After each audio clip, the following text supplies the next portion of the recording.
Hey everyone, Eggman here with another video, and FB03 has been out for the Fusion World card game for about a month, and because of that, I do want to make this video going over my thoughts on the meta in general. We've had a couple events, and I do want to go over those, some thoughts of some cards that are maybe a little bit overtuned, as well as an updated tier list at the end. But in general, I think this is the best format that we've ever had for the Fusion World card game, and I've been having a lot of fun, and a lot of the people I've been talking to have been either coming back from it or have been having a good time in general. So I do want to preface this video, though, that this is an opinion piece. Most of my stuff is more kind of just like reporting and facts, and this one is more of an opinion reflecting on data and stuff. So these are my own personal opinions. You guys can have your own, and you're welcome to it. This is not like a call for action or complaining, just my own personal thoughts based on what I've seen in the last couple months. So this is no hard facts or anything for my own opinions or anything. I just want to preface that because I don't want this to be like this is the only way to think about it. These are just my own personal thoughts going on into it. But of the meta that we have for English, and this is the English ones because I've had a really hard time getting full results for Asian meta in general, so they might play a little bit different, and I just personally do not have that data.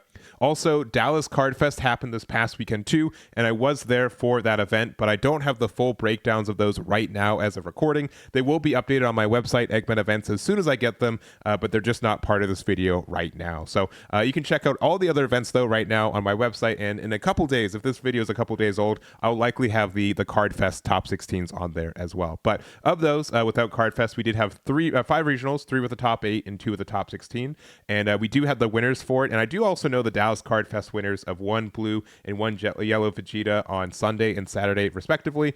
But of the 7 regionals that we have in this, we do have 6 different winners. So we do have 2 Jirens and then a single of 17 Bardock, Goku GT, and then each of the Vegetas. So I do think that's pretty unique that we do have so many different leaders winning, despite maybe being a little bit conglomerated on like Aandroidd 17 and Vegeta. So over here, these are the total topping leaders. Again, this is without Card Fest. So of the 5 regionals that we did have based on the top 8 or top 16, we did have 15 of Aandroidd 17, 14 of Vegeta, 7 Jiren, 6 Bardock, 3 of the blue Goku from FB03, and 3 Goku GT, 3 Beerus, 2 Son Gohan Childhood, 1 Goku from the starter Goku, 1 Zamasu Fuse, and a Babidi as well. So I do notice that 17 and Vegeta take up just a little bit over 50% of the pie chart, and then if you add Jiren and Bardock, it's about 75% between those 4. So I think it's pretty clear that these are the best leaders in this game based on usage, and also just based on topping as well. And then we also do have some stragglers in there, but in general, every color I think has a leader that is viable.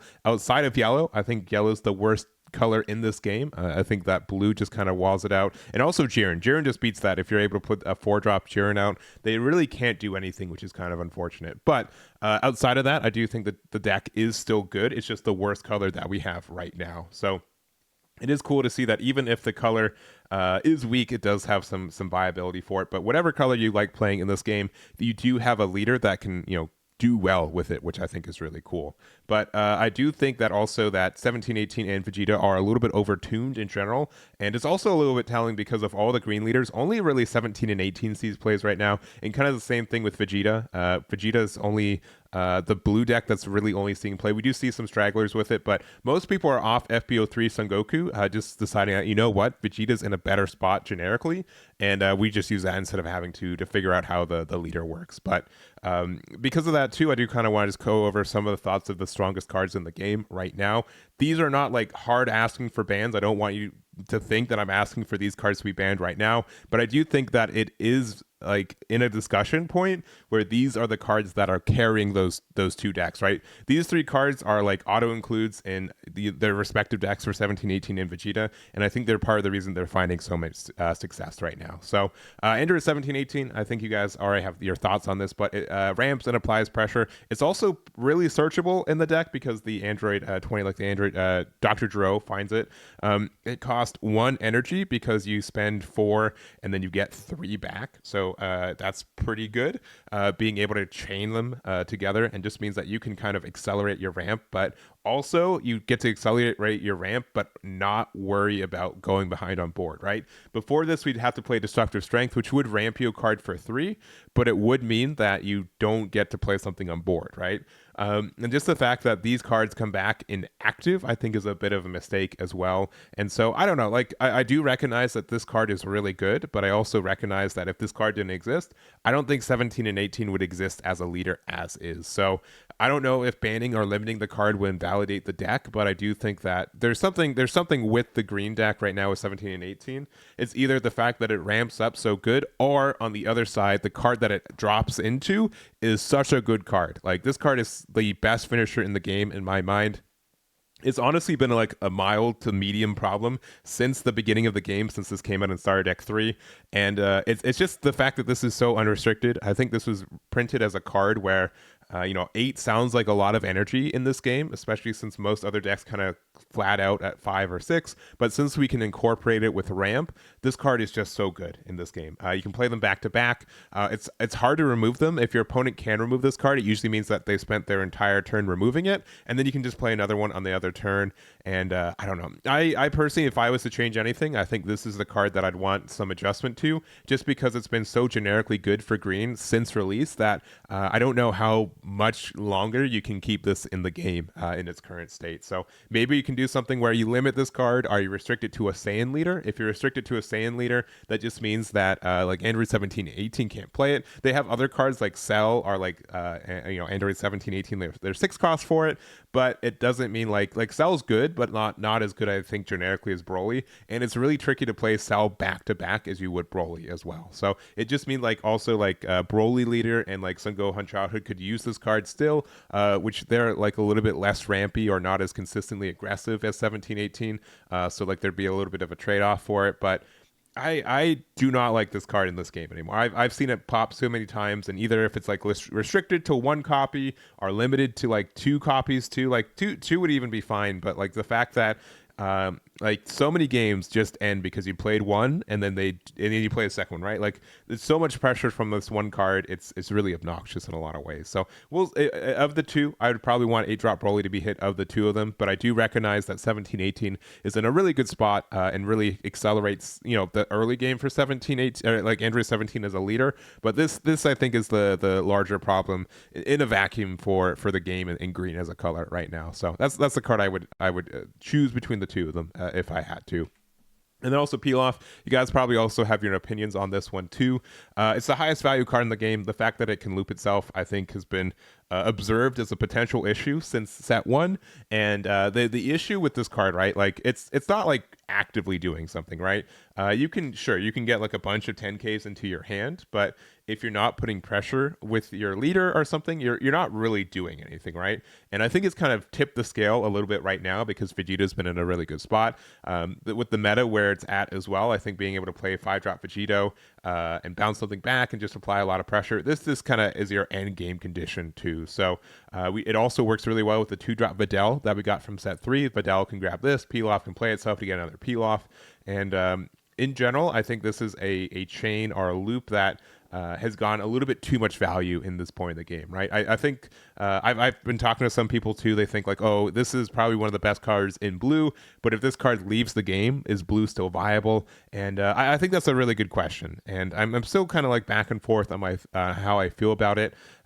I think in general, though, Peel Off should not be able to get itself. I think the fact that we can loop itself is the biggest issue for this card. If there is a way to errata it to make it so like the Hercule from the Hercule GT, where it can get a 1 cost, it just can't get a copy of itself, it just means that Peel Off is harder to loop. We can still find this card off the 2-drop Videl that exists in this game, though, so you're not like permanently unlooped with it. It just means like you have to work a little bit harder to get that full value kind of thing. So because of that, I think like this card, I don't know if I want to limit it to 1. I feel like that's be a little bit rough for the card in general, but if it can just be eroded to not grab itself, I think that'd be a fantastic change for this. But I do recognize that this is part of the reason that blue is viable in this game, which I think is like a little bit sad if you really think about it. But so I don't want to like eradicate the color off the face of the earth, but I do think like making this not as like value based would be healthier for the game and the color in general. But these are just kind of the thoughts of the leader, or the cards I think are overtuned. I don't think I would be like on a hard platform to get any of them hit right now. But if they did want to adjust anything, I think these are some good targets for that in general. So those are kind of just all my thoughts, and let's go to our updated tier list. All right, and here is the tier list that I made going on into this format. So this is a couple weeks old. This was like right on the release of it and without any like events or any major testing sessions to really validate it. But these are just my thoughts going on into it. I thought the best 4 decks in the game were the new Goku, Son Goku GT, Beerus, and Aandroidd 1718 with tier 1.5 looking like that. So in general, I think this is okay. It was an educated guess and we kind of got there. But if I was to re-update it based on the results and opinions that I have right now, I would look like this guy. So best deck in the format, I think it's pretty clear that Aandroidd 17 and 18 as well as Vegeta are the best 2. Tier 1, so these are decks that I think would still top for it. We've got Jiren, Bardock, Son Goku GT, and then I'm also going to put Blue Goku here. I generally think this deck is really, really good. It's just the fact that Vegeta is better than it, right? If Vegeta didn't exist, this deck is like easily like just like a couple points behind where Vegeta is at. But because they're so similar and nothing's really restricted between the two, most people who would be playing Son Goku GT are just playing Vegeta anyway. So I think the deck's good, just no one's going to be playing it because Vegeta's just a little bit better. And then 1.5, I think these are decks that can top and do well. They're a little bit held back, but a good player on a good luck streak, I think, are going to be in a good spot for it. So we got Fusamasu, we've got Beerus, Son Gohan Childhood, Vegeta, Trunks Future, as well as Majin Buu. These are not like strictly ordered for it. If they were, maybe putting like Trunks Future a little bit higher, but I think all these are viable. If you don't like this top end here, I think these can get you where you need to go as well. They're just a little bit trickier to do that, and they're just a little bit less consistent, I think, at the end of the day. But these are where they're at. And then the rest of the leaders, these are not ordered. These are just leaders I think are not as viable as the rest of them. I really think that this top half is really good. But even so, like based on like percentage wise, they're like, I think over 50% of the leaders are viable and worth sleeving up, which is actually quite a triumph, I think, for a game like this one too. And for 3 sets deep, and there's a lot of versatile viable decks right now. But I do think 17-18 Vegeta definitely best decks in the format. Tier 1s here, these ones get like countered a little bit. I do think Bardock is better than Son Goku GT, which is a flip from where my old tier list was. I thought that Son Goku GT was going to be a little bit better, but I was incorrect, I think, on that one. Both are viable, but Bardock's like a little bit more consistent of the two. And then again, these moderately viable ones, still viable, but just a little bit less consistent for it. So those are my thoughts. I hope you guys enjoyed this video. Let me know what you guys have been testing and your thoughts of FB03 as well. We've got another month and a little bit left of it, and then we got the FB04 in November too. So that's going to be it for me. Thank you guys so much for watching, and I'll catch you all next time.